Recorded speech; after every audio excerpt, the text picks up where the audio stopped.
Iko-cross mo ito ng 3 beses at lagi kanyang hanap-hanapin.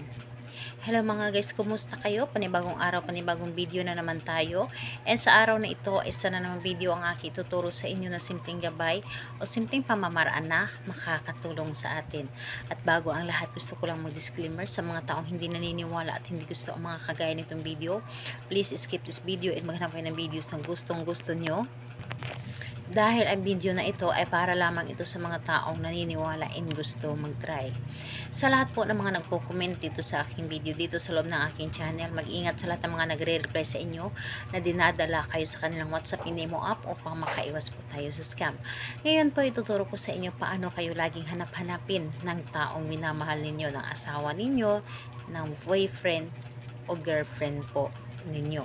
So, dito po is kailangan natin maghanda ng isang baso na tubig, and pwede yung basong maliit lang, basta ito ay baso, and dapat po ay katulad nito na baso, babasagin at clear po dapat.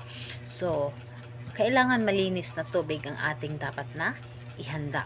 So, ngayon kapag handa na yung baso, and kailangan mo lamang dito ihanda rin ang inyong sarili.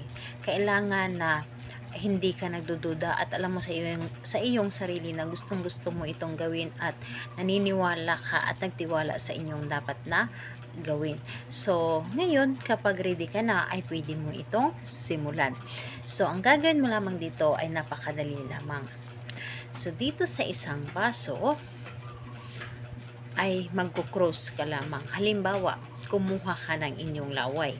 Kumuha ka ng inyong laway dito gamit ang inyong hintuturo at i-cross mo dito sabay sambit ng kanyang pangalan. Halimbawa, cross tapos pangalan, apelyido.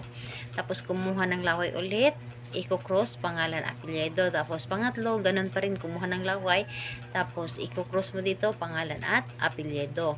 At saka mo dito ibulong. Ibulong mo dito sa tubig.